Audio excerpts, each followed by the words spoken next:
Tapi saya nggak ngerti juga ini kenapa adik-adik saya mahasiswa kalau berdemo itu lebih suka sampai malam. Yang sampai saat ini masih berdemo, ini siapa?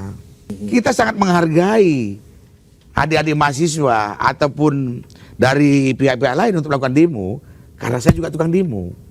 Tapi kenapa adik-adik mahasiswa juga yang melakukan demo dari kemarin tidak pernah memasukkan klausul itu? Adik-adik mahasiswa tidak pernah memperjuangkan segera disahkan undang-undang perampasan aset. Melebar kemana-mana. Yang membuat semua program tidak berjalan itu kan kasus korupsi. Ya, aku setuju itu. Itu dulu aja diperjuangkan. Kita berdua aja, nggak usah khawatir. Dengan Ketua Umum Gerakan Cinta Prabowo, Mas Haji Kurniawan atau HK. Selamat sore. Selamat sore. Bung HK ya kita manggilnya. Bung Iwan aja. Oh, Bung Iwan aja sekarang. Oke. Bung Iwan. Bung Iwan, sekarang kita ngomongin demo-demo gimana? Kalau misalkan Bung Iwan lihat eskalasi demo pada 27 Agustus sendiri gimana? Kita ngomong secara umum dulu deh. Berdemo itu adalah sesuatu yang wajar di dalam sebuah negara demokrasi. Yes. Bahkan saya pun hobi berdemo juga. Ya kan? Sama kita. Bahkan sampai saya dicap sebagai pendemo garis keras. Ya. Yang kita tidak mau mendengarkan siapa-siapa selama kita menganggap bahwa yang kita perjuangkan itu benar, sampai kapanpun kita akan perjuangkan. Yes. Ya. Jadi pada prinsipnya demonstrasi adalah sesuatu hal yang biasa dalam sebuah negara demokrasi.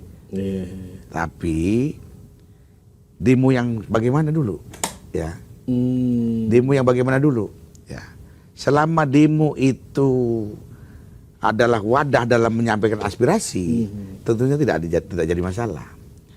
Tapi akan menjadi masalah ketika mereka memaksakan kehendak dengan membuat tuntutan yang mungkin tidak sejalan dengan tema yang diusung saat demo.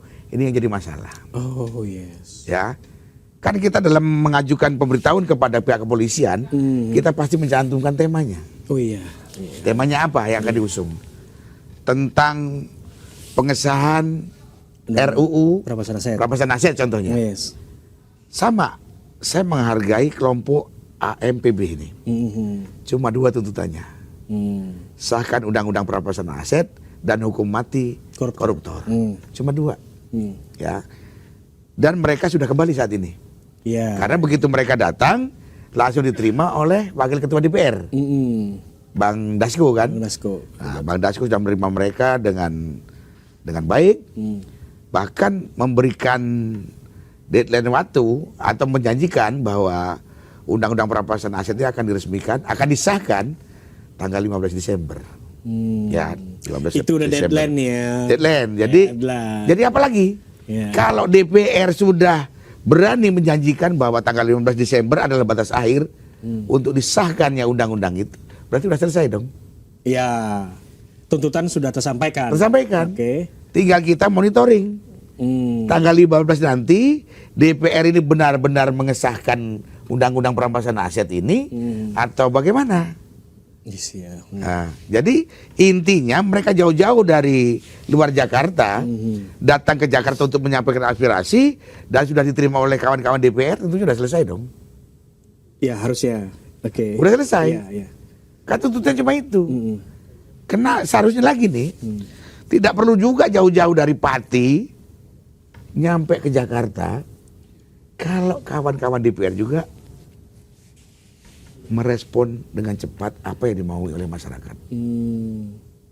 Itu. Kalau kita masuk spesifik ke demo hari ini nih, Bang Iwan lihatnya kayak gimana? Mungkin kayak demo hari ini gitu, yang sampai jam 16 ya, kayak gimana? Jam 16 masih sore. Masih sore ya. Kalau saya dulu demo dibatasi paling lambat itu jam 5 sore bubar kan? Ya.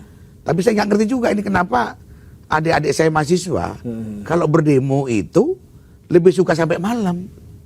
Nah itu dia. Ini apa? Latar belakangnya sampai terjadi seperti ini apa? Kalau kita menyampaikan demo karena kita punya tuntutan, kita punya pemikiran untuk memperjuangkan hak-hak dasar rakyat Indonesia, tentunya kita akan melakukan demo dalam koridor hukum dan tidak menabrak aturan yang ada ya. Masalah lambat atau bagaimana kawan-kawan DPR merespon itu tentunya masing-masing pihak punya alasan. Oke. Punya alasan ya.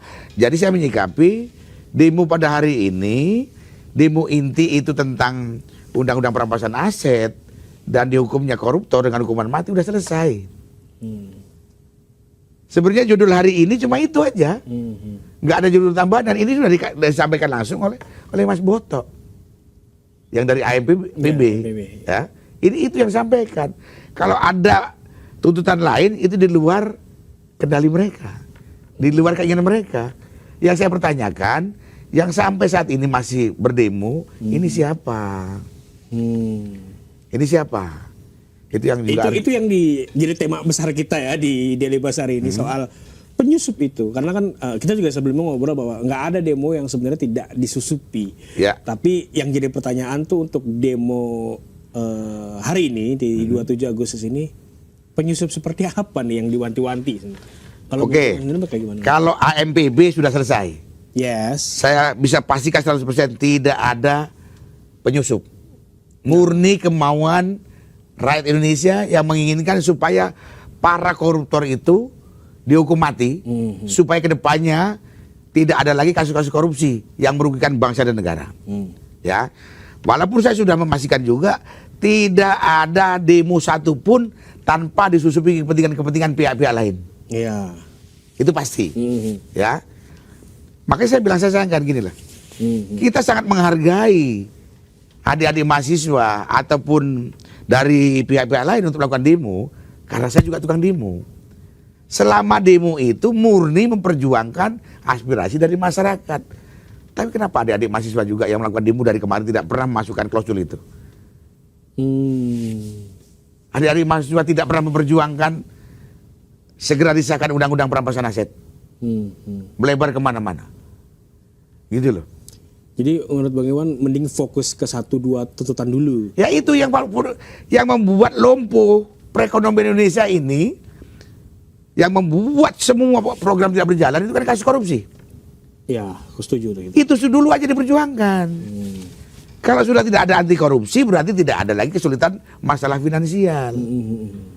Negara kita ini kan kaya. Iya Bang, saking kayanya aku dapat laporan dari PPATK katanya kalau korupsi di Indonesia diberantas, kita semua tuh per orang minimal gajinya 27 juta Bang, per bulan itu. Sama seperti Brunei. Iya. Ya. Brunei kecil ya. Kecil aja bisa menghidupi masyarakatnya, warganya, apalagi Indonesia. Yes. Nah Pak Prabowo punya keinginan untuk itu. Jangan diganggu dengan hal-hal yang tidak perlu. Tapi kan masyarakat juga kadang melihat pemerintah Prabowo tuh dari layar kacanya aja dalam tanda kutip ya komunikasinya buruk. Gimana abang melihatnya? Kalau itu saya akui tentang komunikasi yang kurang bagus. Itu dari awal kita di acara begini, acara yang lainnya pun saya bahas kan. Iya. Berarti abang sebenarnya mengakui gitu. Itu ya di kabinet merah putih, kabinet Prabowo itu yang jelek komunikasinya. Masing-masing kementerian tidak menyampaikan program kerja yang sedang dikerjakan, yang sudah dikerjakan dan yang akan dikerjakan. Targetnya apa yang sudah dilaksanakan tidak ada.